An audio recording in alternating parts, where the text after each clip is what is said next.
All right, guys, let's go ahead and get started. Again, thank you so much for being on the webinar tonight. My name is Scott, and I'm excited that you have joined us. We've got some very exciting information we want to get into.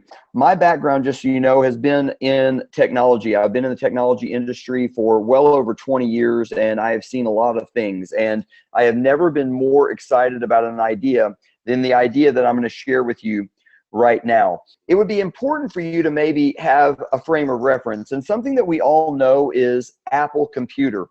And if we remember back to mid-98, Apple was not in a good place. Apple had just gone through one of its worst periods in its history, and it had asked for, or it had brought back into the company Steve Jobs, its original CEO that had been kicked out. They brought Steve back into the company to try to resurrect the company. And Steve introduced a brand new concept called the iMac. And the iMac became a little bit of a revolution.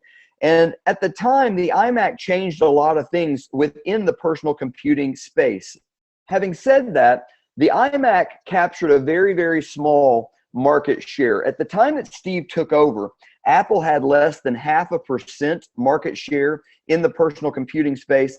And with the introduction of the iMac and a few other Macs around the 98 timeframe, they were able to get that to about 1% of the market. Not a lot to write home about. Fast forward, though, to 2001, and Apple introduced a game-changing little device called the iPod. And more than just the iPod itself, they introduced something called iTunes. And so there was this ecosystem where the iPod was the way to carry the songs in your pocket, and iTunes was the way to access any song you would want and instantly get it onto the iPod. Well, what happened is millions of consumers purchased the iPod who did not own Macs. And in doing so, they were brought into the Mac world. Now, they could use the iPod standalone, but what they found is that they were leaving a lot of benefits on the table. And so many of those millions of users went and purchased Macs to accentuate the experience that they got with the iPod. Well, at that point, Mac's market share started growing in a very, very rapid rate. Then fast forward to June of 2007, and the technology that has changed all of our lives, the smartphone, hit the market. It was the iPhone 1, and no one had ever seen anything like it. No one even understood how it would work, and today we can't imagine life without it. The big, giant corporations like Motorola and Nokia that were dominating the landscape, they disappeared in 24 to 36 months because of how powerful and game-changing the iPhone concept was. And of course, the Android followed about a year later, and the smartphone revolution took place. Well, millions and millions of people who did not have an iPod and did not have a Mac, they bought the iPhone. And in doing so, they could use the iPhone standalone. But what they discovered is that if they would go back and get a Mac, they would increase or accentuate their experience in a big way. And so what ended up happening? Apple became the #1 brand in the world. And today, Apple makes more or sells more personal computers than any other individual computer company in the world. They are the #1 personal computing device. Now, they didn't try to become the #1 personal computing device by selling more computers. They came at it with a Trojan horse called the iPod and the iPhone. Well, keep that in mind as I introduce you to what we have done in our history as we lead into explaining this technology. 11 years ago, some guys introduced a concept that was a basic travel idea. And I'm going to explain that briefly so you can get the picture of where we've come from. And what that has led to is the introduction of a piece of technology that's going to look just like this right here. We call it the Flye Card. It is what is going to be known in the technology industry generically as a smart card. And I will tell you that this technology will be ubiquitous within the next 24 to 36 months. What I mean by that is this. Everyone you know is going to carry some version of a smart card in their pocket, in their purse, in their wallet, and it will be their sole source of payment or their primary source of paying for everything. We are going to be the first to the market. We should be first by at least 9 months, if not longer. And then over the next 2 years, other competitors are going to enter the space. But we have first mover advantage. What does this card do? It's a computer that is the exact same size as a credit card. It's got very advanced technologies in it. Bluetooth, near field communication. It's got multiple processors. It has the most advanced biometric security ever developed in the technology space. And you load every single payment method you have in your wallet or purse through an app into your smart card. And so whether it be your credit cards, your debit cards, things like your Starbucks card that you buy coffee with, all of it goes into one card.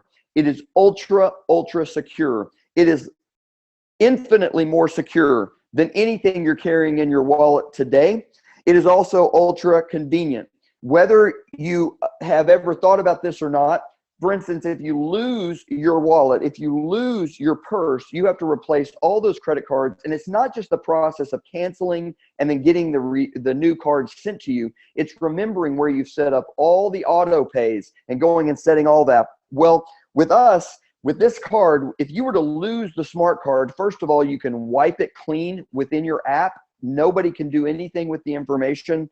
And secondly, you haven't lost anything. They just send you a new card, you resync it with your phone, and the next thing you know, you're back in business. You haven't had to call your bank or credit card companies even a single time. We've got beacon technology, which is going to allow us to offer our card holders really cool, unique opportunities for savings, for perks, for bonuses, for fun events that we can do that are kind of scavenger hunt style events within a given environment. And so that's all going to be a part of it. And of course, we've also got a way where when our users of the smart card are using these cards for transactions, we're going to be able to reward them on virtually any transaction that goes through the smart card.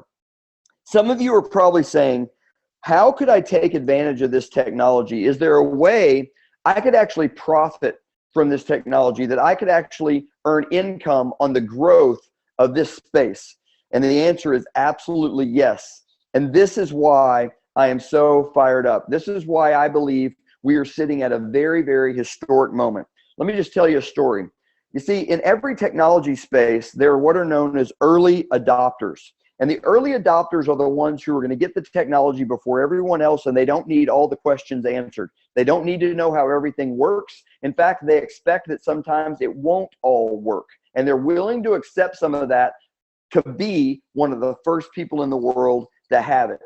And I was one of the first people to order an iPhone. And I can remember walking around and people would come up to me and they would ask me, they would say, Scott, is that one of those iPhones? What is it? How does it work? Do you like it? What makes it different from a normal phone? Because they'd never seen anything like it. And I would explain it to them, and I would talk about how passionate I was about how this was going to change everything. And people would get excited about it, and they would go away and they would get phones. Now, let me just ask you this. Who really sold all the iPhones? Was it Apple or was it the early adopters of the phone? My contention is that it was the early adopters. See, Apple sold people like me, but then I and people like me showed the phone to other people, and that's what made them want one. But just like the Apple evolution caused, when they got to the iPhone, it caused people to go back and get the Mac, that's going to happen with us too. People are going to, by the millions, adopt the Flye card who have never seen a Dream Trip presentation. They've never heard of Dream Trips. But what's going to happen? Because they own a Flye card, they're going to start to see that I'm earning points. I'm being rewarded. And if I was inside this Dream Trip ecosystem, it would be even more beneficial to me. And they're going to go back and they're going to begin to adopt Dream Trips memberships as well. So here's what's exciting. You can profit on the Flye card, which is going to go viral and is going to be very, very big in and of itself. But then as an added bonus, you're going to profit as all the people who buy Flye cards over the next 24, 36 months start to upgrade and become members of our club as well. Here's how it works. You see 3 circles on the screen right now. And today, as things exist, only the 2 in the center are in operation. You see, right now we have customers. These are the members of our club. And we have the representatives who represent the club and tell people about the club so they can become a customer. Pretty soon what's going to happen is we're going to give those customers the ability to get the Flye card. They're going to be the early adopters. This would be you if you joined tonight and go to refer a club member. Well, those early adopters are going to be out in the marketplace. And just like me with the iPhone 1, what do you think is going to happen? Put yourself in the average retail environment. You're standing there at the counter and you're watching the person in front of you check out. And that person pulls what looks like a credit card out, but then they start swiping across it like it's a smartphone.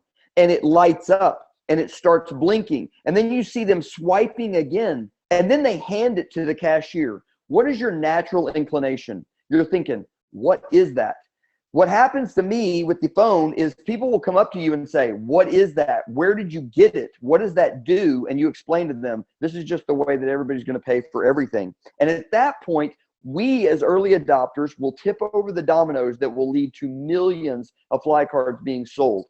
Well, at that point, it's out in the wild, and none of these people have ever heard of Dream Trips. They've never heard of our corporation, but here's how it will grow, because it's all based on an app on your phone. You see, when you get the Flye card, you're going to set it up through an app on your phone. When someone comes up to you and they say to you, what is that? How do I get one? You say, oh, well, you need to go to this link. And inside the app will produce a unique link that identifies the link as tracing back to you. You'll give that link to the person. They'll get on the link. They'll order their own Flye card. The Flye card will come to them and they'll just start using it. But guess what? That person will then set up their Flye card in an app that will produce a link for them. So then they're with their spouse. They're with their business partners. They're out shopping with their friends. And their friends see the Flye card and they say, I want one of those. How do I get one? Well, there's this link here. I'll send it to you. And the link goes to them. And it starts to look like this. Flye cards start begetting Flye cards that beget Flye cards. Now, none of these people are representatives. They're just adopters. They're saying, what is that card? How does it work? How do I get one? Oh, you got to go to this link. Oh, you got to go to this link. Oh, you got to go to this link. And as that link keeps getting handed out, there's only one rep in the picture. That's you, the person who tipped over the first domino. And so you're going to be able to be paid commissions on every single one of these cards that comes back to you on infinite generations of cards. Now that's very, very exciting. There's a lot of wealth that could get created right there, but we're only scratching the surface, because the way our compensation plan works is much like a real estate broker and agent model. And when you get started, you are going to be in a chain in which other reps can be placed. And when those reps are placed in that chain, they can tip over dominoes that lead to cards being sold. And every time those cards are sold, you're collecting an override on those cards as well. And that is also to infinite generations of depth. So you're getting paid bonuses and commissions on the cards that come back through your link that you personally have tipped over some dominoes, and those people tell people who tell people who tell people. That's going left and right, bringing income back into your family. But you're also getting an override on infinite generations of depth of other reps who join the chain and begin to share the Flye card with other people. And so I'm going to wrap up with this, guys. We're sitting at a very historic time.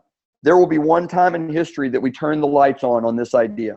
There will be before the Flye card goes live and after the Flye card goes live. It will go absolutely viral. Those links will keep being shared, and everyone who's tipped over some dominoes is going to be really, really glad that they got involved in this idea.